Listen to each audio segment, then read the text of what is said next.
Hello mga kabatang Quiapo! Andito po tayo ngayon sa Quiapo Church. Kaya tara, silipin natin ang kaganapan sa set. 5, 4, 3,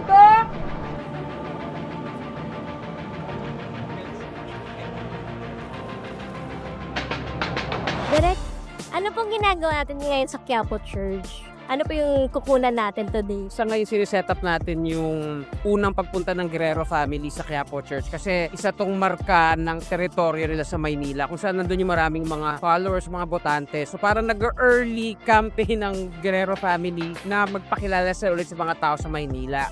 Kaso nagkataon, nandito rin si Tindeng. Kung malalaman natin si Tindeng, merong malalim na kwento at storya sa pamilya ng Guerrero, lalong-lalo na kay Gustavo at kay Pilar. So aabangan nila na para pagdating dito sa Quiapo Church, makikita ni Tindeng si Pilar at si Gustavo at magugulat sa doon natin i-reveal kung ano yung kwento ni Tindeng, kung anong naging buhay niya in the past na kasama ang si Gustavo at si Pilar. So ito yung isa sa mga triggers para malaman natin kung ano ang past ni Tindeng at bakit Tindeng ang kwento niya. Ano po ba pagiging papel nila sa buhay ni Tanggol?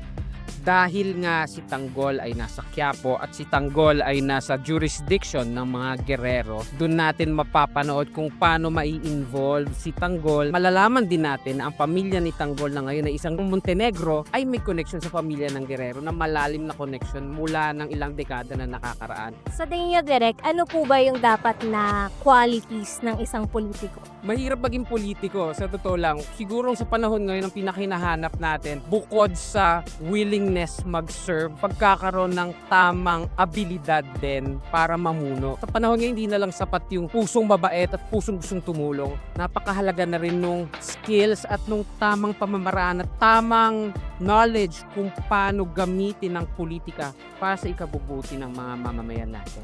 Ma'am Charo, ano po ba yung kaganapan ngayon? Bakit po kayo napadpad sa Quiapo Church? Ay kasi punong-puno na ako ng problema, ng pag-aalala sa aking anak na si Marites. So I decided to drop by the church para humining gabay sa buong Nazareno at saka lakas ng loob.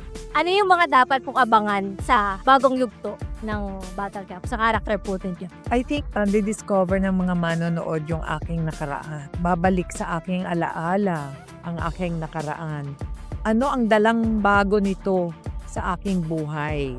Dahil may trauma ako sa past. Yun ang dapat nating abangan sa Batang Quiapo. Makikita natin kung sino ba sa mga karakter ng Batang Quiapo yung aangat at mamahalin ng mga mamamayan ng Maynila sa kwento ng Batang Quiapo. I-remind ko lang fictional to. Hindi po siya totoong kwento ng Maynila pero ito po ang Maynila sa mundo ng Batang Quiapo.